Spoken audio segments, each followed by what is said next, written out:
Okay, should we get started then? I think. Yeah, I think we can get started and more people join.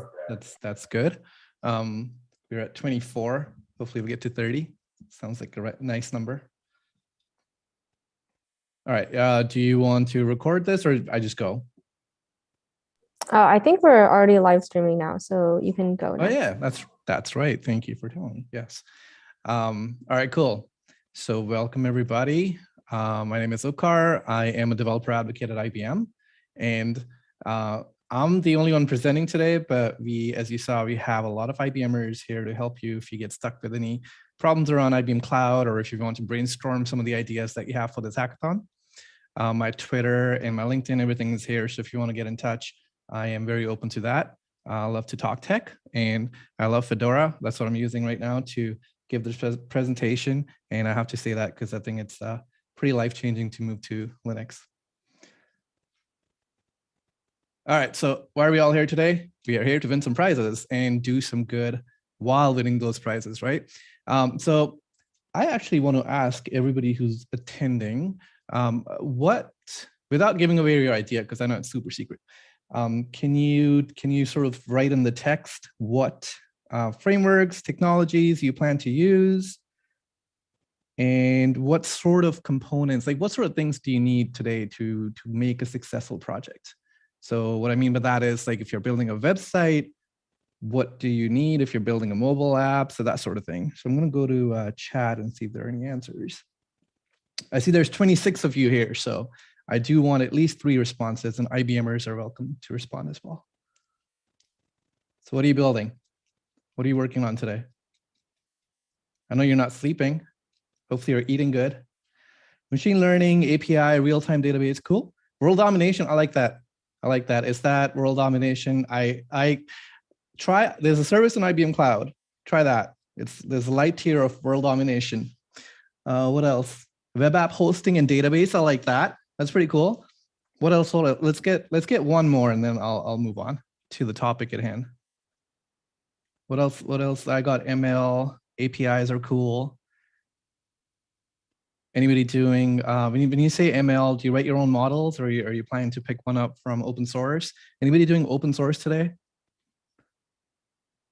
All right, I think these are good answers. So, and I'll get into, so my goal today is, 30 minutes is sort of not, I mean, it's actually really not enough to go through anything in detail. So my game plan today is to tell you about a whole bunch of IBM services and IBM technology that you can use in your projects to get that price, and to create some amazing solutions that you can take to the larger call for code initiative that John talked about as well, which has the $200,000 first prize, right? And there are a whole bunch of other prizes as well. So the criteria for today, as you probably already know, is you must use at least one IBM technology or IBM Cloud service as a part of your solution. So first things first, you have to go sign up for IBM Cloud, use this link. I'll also share this presentation in the Slack channel. It's just Google Slides. So you have this handy.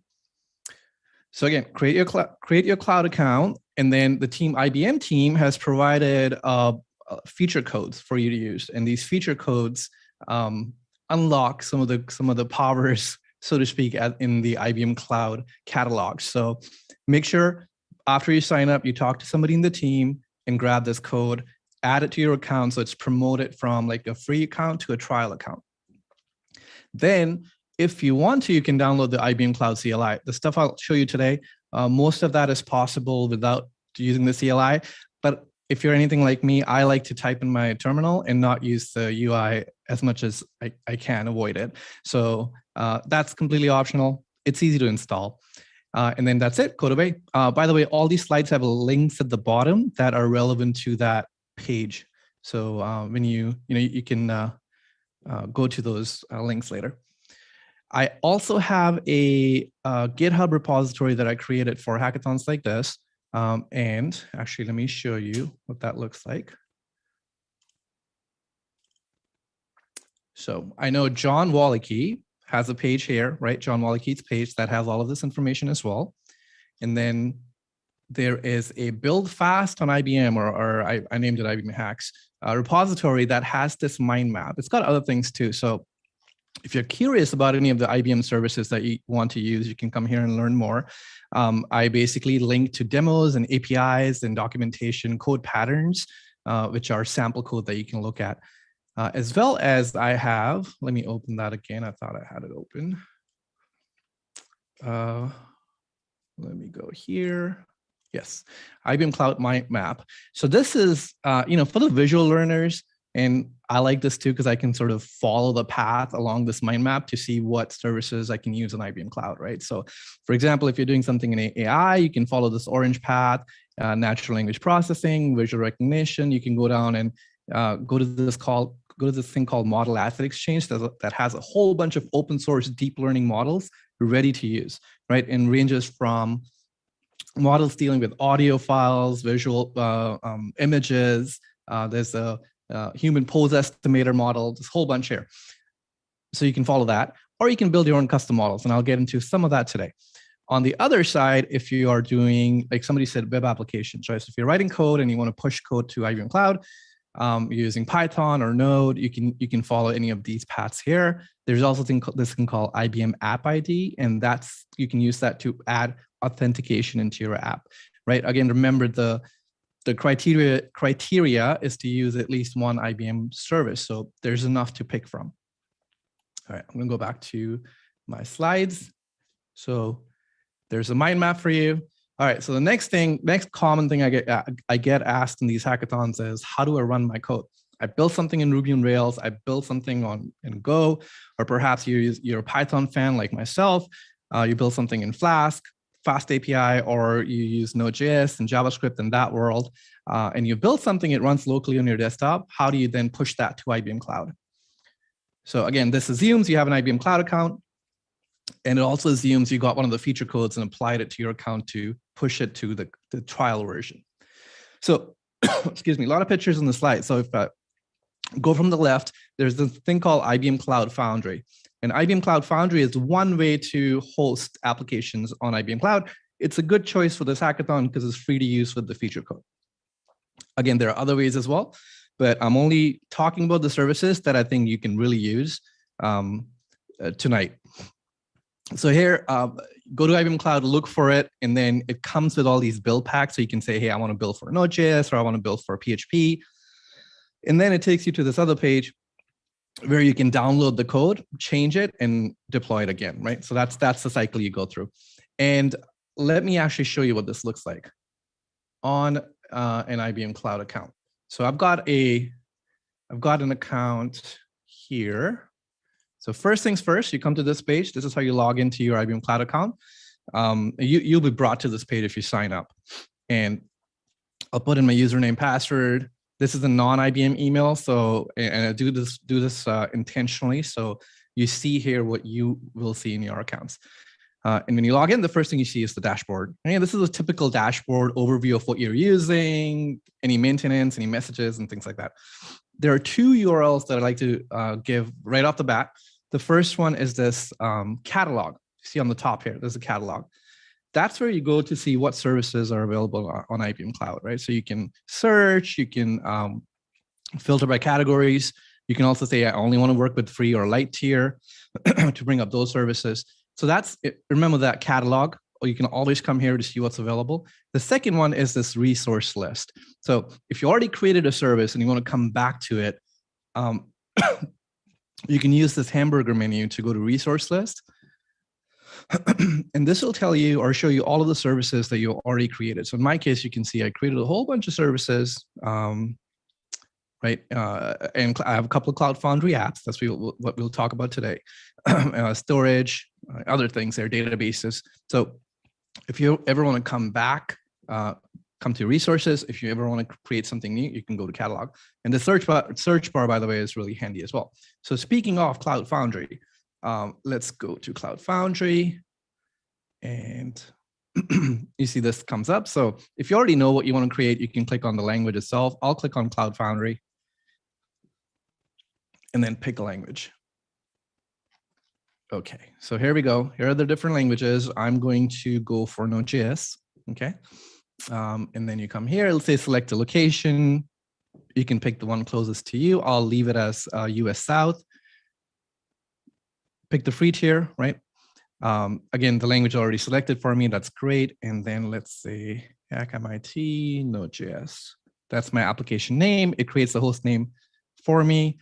And I think we are good with this. I'm not going to change anything. And then click on create. All right, so it takes me to the second page. And while it's building my application and deploying it to IBM Cloud, you can read a little bit about the documentation here, right? So it tells you how to get started. This is the picture I had on the slide as well. So now it tells you, okay, so you've built it, right? It's built some template for you, but you want to build your own app.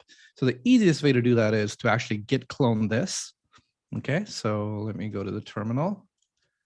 And I'm going to create another one. Zoom. Okay, git clone that. Oh, okay, it's already got git clone, so I don't have to say git clone. All right, so now it's here. And let's go inside and open this up. All right. Oh, is this? Yeah, that's the one. Okay, so it's still loading. So you can see here, this is, I picked Node.js. So somewhere in here should be like a python.json, right? This is typical Express.js application. It uses Express. It already puts in MongoDB. That's just a template. Again, you can change this as you like. So at this point, I might install new packages. You might go in here and change server.js. You might add more views. Whatever you need to do, you do. And then finally, there's this manifest file, which is really important. So this is the file that tells IBM Cloud what you want to build and push. Okay. So in our case, it's already pushing. Okay, since it says, you can see it's starting the application. Once it finishes starting the application, you'll have a nice URL here that you can go and visit the app. Let's say I do want to make a change after. So actually, let me go to views, index.js. So this is hello world, and I'll say hello HackMIT 2021. So I'll save that change. Let's open a terminal here. And let me get back to the root folder. Oh, one more inside. All right, so here I have my manifest file, and I'll use IBM Cloud CLI. Again, I have a link in the presentation slides on how to use this. Let me make it full screen. Okay, I'll use the IBM Cloud CLI, so IBM Cloud. And if I leave it like this and hit enter, you'll see, you can do a lot of things with IBM Cloud, so CLI. It's very handy. So IBM Cloud. First thing I'm going to do is log in, and I want to use this thing called single sign-on because I don't want to put in everything here. I just wanted to use my browser. So I click on enter, opens my browser, gives me a password or a passphrase, forget. And I put that in here and I say, okay. All right, so it's logged me in. And do you want to update? Not during a demo, so I'm just going to get out of there. Cool. So I have IBM Cloud CLI installed. I've logged into my account. The one thing you do have to do with Cloud Foundry is target CF. This target --CF fills out some of the other information. So it fills out your space, your org. Again, if you're doing this for a hackathon, like I don't expect you to understand or know about the space org and what all of that means, and you shouldn't. So just do this IBM Cloud target --CF. And if you get stuck or if something doesn't work, again, get hold of us. So I made a change. I said, hello, hack MIT 2021. Is the app already up? Let's see. All right. Apps here. Okay, so visit app URL. You'll see this is a really simple Hello World app. Not much going on here. Now I've made a change. In order to push it up, you use the CF. CF stands for Cloud Foundry plugin. So if this command doesn't work for you, come get hold of us. We'll tell you how to install this plugin. But IBM Cloud CF push will push my code to the cloud. And where is it going to push to? It's going to push to my account because I've logged in. Actually, it's going to give me an error. So with the light accounts, you only get 256 megabytes. Okay. And I've already got a couple of other applications running. I can actually use this command to see what else is running. You can see a lot of these are running, so a lot of these are installed. Some of them are running, some of them are not running, but they total up to more than 256. So what I'm going to do is go back to the manifest file and change that to 64, because I think that's good enough. And let's try it again.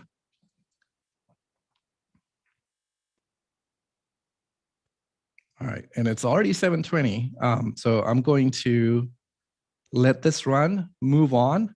But this is essentially how you would, okay, it's still showing me the same error. Let's see. I don't know what the minimum number I can give here is, but what I can do is CF apps. So it'll tell me everything I'm running, and I'm going to just stop IBM Cloud CF stop this. Just going to stop that one. And then it should be good to go. Push. This time, hopefully, I don't get the memory error because I've already stopped that one. And that was 64 MB, so I should just replace it with this. All right, so it looks like it's updating. And that's basically it. You push it, and you're good to go. Now, you can do some fancy stuff. You can build like IBM pipelines for CI/CD. You can do GitHub Actions. This is sort of the easiest way to get your application to IBM Cloud. All right, let's move on because we are already running out of time. So I've got plenty of screenshots here. I also recorded a GIF. Yes, it's a GIF, not a GIF, to do what I just showed you, right? So if you couldn't follow along, or if I was going too fast, you can come here and see this GIF. Okay, so that was Cloud Foundry. There's another thing called IBM Cloud Functions, which is another way to push code to IBM Cloud. And you can see it supports, again, a whole bunch of languages and this thing called event providers. And so to get to that, you would go back. Remember this thing I showed you? So you go to the hamburger menu and you come down to functions and actions. And so this is the second way to create code on IBM Cloud. And this is good. This is good if you're creating code, if you're creating a service. So not necessarily like a full web application, but you just want to create a service that processes an image or that does some calculation. This is a good solution for that. So you come here, you say, I want to pick an action, I want to create an action, and this action is going to be hello to you. You can name it anything you want. Again, I can pick a language. I'm going to stick to Node.js and click on create. And this takes me to this editor. It's not the best editor in the world, but it works for a demo. If I do this in real life, I'll again use the CLI to create an action and push it up. By the way, this falls under the whole serverless category. If you ever heard of that term, this is sort of that. So let me change this code a little bit and say, if there is a name in param, then I want to return a message saying hello to that params.name. Okay. And I'm missing one of this and a semicolon. All right, I feel there's an error in this code. Can anybody tell me what the error is? We'll run it and see. All right, so what I've said here is if there's a name in params, say hello to that name, otherwise just say hello world. So I'm gonna save it. I'm gonna invoke it. Okay, it says hello world, good. And then if I give it a parameter, name, and we'll say hello, oops. We'll say hello to John. So I'm gonna apply that and I'm gonna invoke this again. Cool, hello, John. Now I'm using an editor. What good is this? You know, you want to be able to call this function from somewhere else. And this is where the magic happens. So there's this thing called endpoints. You go to endpoints, you enable this as a web action. And if you want to know more about web actions, what they can do, I'm happy to talk to you. But for now, let's just enable this as a web action and save this. It gives you this URL. This is not protected right now. You can add that later. But I'm going to copy this URL and I am going to go to my terminal and curl that URL and do one more thing. I'm going to put a .json behind it. And you can see it gives me that, right? So now I've created a service. I could have done it here too. So now I've created the service that runs on IBM Cloud. I can call it from anywhere. And I can also pass in, I'm going to say hi to Brandy. I can also pass in parameters like this, right? I think this is, I didn't need the quotations here. So here you go, right? So this is way number 2 to run something on IBM Cloud. It's really easy to use. I really hope you do use it. And then moving on. So Cloud Foundry, we're number 1. That was easy from pushing from your computer to IBM Cloud. Number 2, Cloud Functions. And this is where you're writing a function, right? It's a small piece of code, really good for that. Now, the event providers, go read about it. It's really cool. You can react to events happening external to your system. So you can say, hey, if somebody does something in a GitHub repo, do something. Or if somebody pushes something to a database, CloudInt, then run this action. So a lot of different use cases there. I'm going to skip that. Storage and databases, right? So somebody mentioned databases in the chat. Yes. So relational, right? Relational databases like MySQL, there's something called IBM DB2. I don't have the picture here, but you can go use that. I put these two here because this is what most often gets used in hackathons. So the first one is CloudInt. This is a NoSQL database. You can see here there's a database called dealerships, and then it consists of what are called documents. So you can see here, documents are just JSON, right? Really easy to use. You can query, you can create what are called design documents for more complicated queries. And then there's something called Cloud Object Storage, and this is sort of think S3 compatible, right? So you have buckets and you can put random data. You can see I put zip files in here, PDF in here. You can put all sorts of random data in your bucket and use this. So when it comes to storage, 3 options: relational, NoSQL, and bucket, or Cloud Object Storage. AI and so artificial intelligence / machine learning services, there's a bunch on IBM Cloud that you can take a look at. And this is what I like. So these are all sort of SaaS offerings. I call them like black box because they give you an endpoint, you send your data and you get a result back without really, you don't have to be a PhD, you don't have to have a PhD in machine learning to use these services. So if you're building a mobile application, you're building a web application, you just want to sprinkle a little bit of that AI magic. This is perfect for that. Watson Assistant is used to build chatbots. And it's not a simple rule-based engine. It's got a lot of sort of deep learning and machine learning behind it to take some intelligent decisions based on what comes in. The other ones are, language translators, speech to text, text to speech. There's a natural language understanding that can extract concepts and entities and emotions and sentiments from a given piece of text. And then finally, this one here at the bottom, Watson Studio and machine learning. Those 2 services are huge. And you can do a lot with those 2 services, Watson Studio and machine learning. I want to point out one here. So in Watson Studio, there's this thing called Auto AI, and it's amazing. If you've ever taken a data science class or machine learning class, there's, they probably tell you like 80% of time or a data scientist is spending on data, getting that data, cleaning that data. And then you spend a lot of time actually looking at all the features and all the different columns, all the different inputs, also called feature engineering. And you start to, finally, by the time the modern building, the actual model building happens at the end. And it's a lot of trial and error. If you've taken a class, you know what I'm saying. You try different things. You try and reach a good metric, which could also call your score. You try to minimize your error function, but it's a lot of just trial and error and multiple attempts. Auto AI does a lot of that for you. And so you can see here, I gave it a data set and I told it what I want to do. I want to do a regression in this case. I could have done a classification or a time series forecasting. In this case, I said, I want to do a regression. It's a bakery. It's this file here. Oops, it's this file here. So these are all the input variables. And it's a bakery, right? And on any given day, I want to predict how much money will I make based on what season, what month, what hour of the day, is it raining outside, is it sunny outside, et cetera, et cetera. Very simple file. So Auto AI took that file and based on the metrics I told it to look at, so I told it to look at RMSE, so root mean square error. I told it to minimize that. It came up with 2 different algorithms, but not just that. It then does hyperparameter optimization and feature engineering on those 2 models for me, and then gives me a list of models that is prepared for me. And then, then it's up to me. I can pick any one of these and say, hey, deploy this for me. And it gives me REST endpoints that I can then actually send data to and get a prediction back.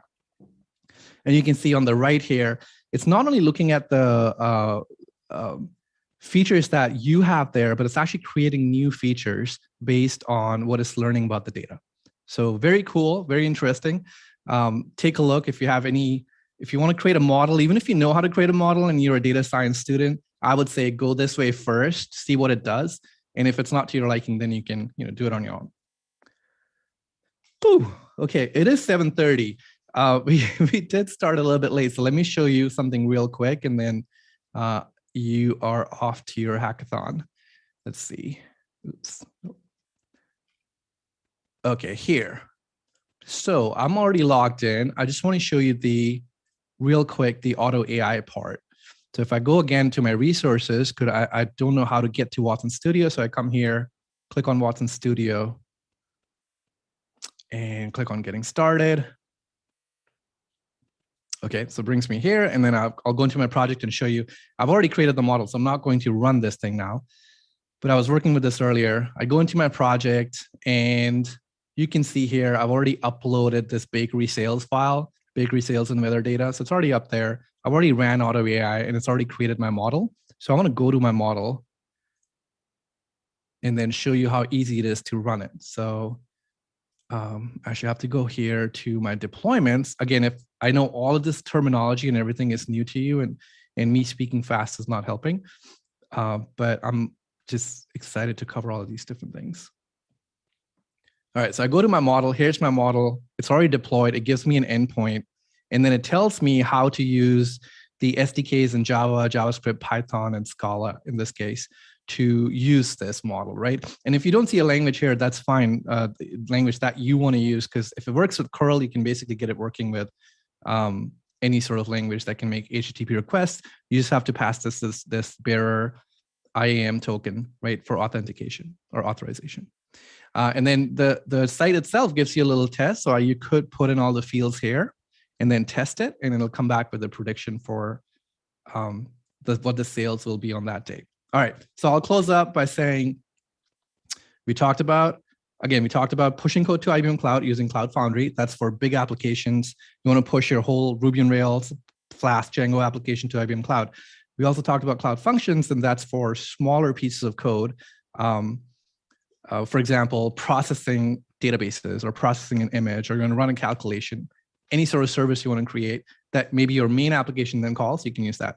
Databases, DB2, really good relational database. Cloudin is NoSQL document-based database. And then Cloud Object Storage is a bucket-based system where you can just throw random data, right, that the other two don't take. You can use Cloud Object Storage. And then finally, tons of services on machine learning and artificial intelligence in the natural language space, as well as Watson Studio, what I'm showing you now. If you want to build your own custom, for example, Jupyter notebooks, and use Watson machine learning to train as well as to deploy models, just like I'm showing here. And then auto AI is, for me, that's sort of the cool next thing, the auto ML, auto AI space that does a lot of this for you. So with that, do we have any questions? And it's getting really dark here too. Catherine, we had half an hour, right? Yes. Okay, perfect, great. And I managed to finish on time. So if there are no more questions, again, we are in the Slack channel, IBM sponsor or sponsor IBM. Come find us there. You can DM me, or you can message anybody there. There's a lot of, I'm telling you, there's a lot of smart people. Go talk to them. Talk to them about tech. You don't have to talk about IBM tech. Just I don't know if Armin's coming back. He's a dear friend of mine. He'll tell you a lot of stories too. Okay, I think that's it, Catherine.